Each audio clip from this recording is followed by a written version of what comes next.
पाटिल तुम आगे बढ़ो, हम तुम्हारे साथ हैं। केशव पाटिल तुम आगे बढ़ो, हम तुम्हारे साथ हैं।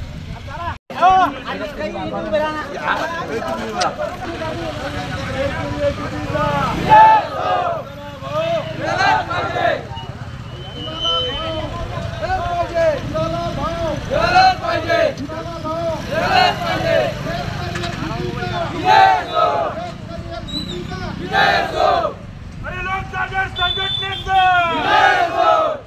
दुधाला हमी भाव मिळालाच पाहिजे, दुधाला हमी भाव मिळालाच पाहिजे, दुधाला हमी भाव मिळालाच पाहिजे, दुधाला हमी भाव मिळालाच पाहिजे, दुधाला हमी भाव मिळालाच पाहिजे, दुधाला हमी भाव मिळालाच पाहिजे। लोक जागर संघटनेचा लोक जागर संघटनेचा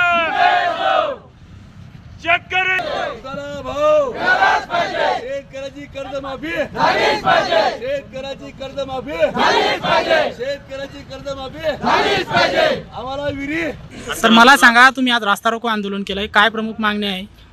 आमच्या आज या मालखेडा पाटीवरती रस्ता रोको आंदोलन करण्यामागचा उद्देश एकमेव असा आहे की आता पावसाळी अधिवेशनाचे अजून 3 दिवस बाकी आहेत। आजची 9 तारीख आहे, 10, 11, 12 या 3 दिवसामध्ये आम्ही गेल्या 8 ते 10 दिवसापासून सातत्यानं आंदोलन करत आहोत। आमच्या प्रमुख मागणी अशी आहे की दुधाला 45 रुपये हमीभाव सरकारनं जाहीर तात्काळ याच अधिवेशनामध्ये केला पाहिजे। त्याच्यासोबतच पशुसंवर्धन विभागामध्ये मोठ्या प्रमाणात जागा रिक्त आहेत, मेडिकलचा साठा कमी आहे, तो तात्काळ या दूध उत्पादक शेतकऱ्यांना न्याय मिळवून देण्यासाठी तो साठा उपलब्ध करून दिला पाहिजे।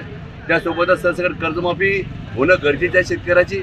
त्यासोबतच या भोकरदन जाफरा तालुक्यामध्ये एमआरजीच्या विहिरी गेल्या 7 वर्षापासून बंद आहेत।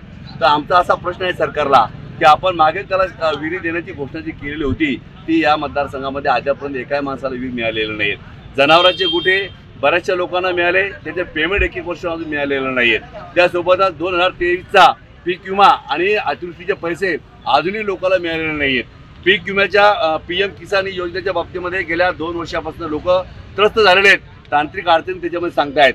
निराधारांच्या पगारीचा प्रश्न आहे, विविध शेतकऱ्यांच्या प्रश्नाच्या संदर्भामध्ये आमचा हा रस्ता रोको आंदोलन आम्ही करत आहोत।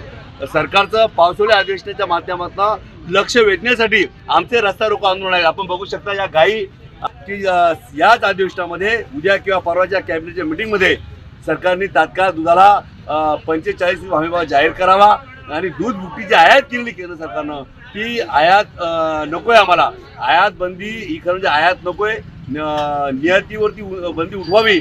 विविध प्रकारच्या मागण्या या माध्यमातून सरकारला देत आहोत। एक अल्टिमेटम आमचा असा आहे, या पावसाळ्या अधिवेशनामध्ये जर सरकारनं दुधाला हमीभाव जर जाहीर केला नाही तर पुढच्या काळामध्ये हे आंदोलन रुद्र रूप धारण करून जागोजागी याचा कायदा सुव्यवस्था बिघडू शकते।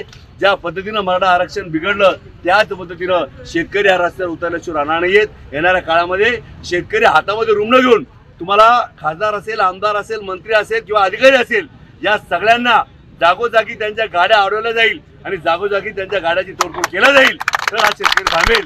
ही महत्त्वाची मागणी, शेतकऱ्याची तळमळ, शेतकऱ्याच्या भावना या आपल्या न्यूज चॅनलच्या माध्यमातून आपण आमच्या भावना या सरकारपर्यंत कळवाव्या ही विनंती या शेतकऱ्याच्या वतीने या ठिकाणी मी करतो।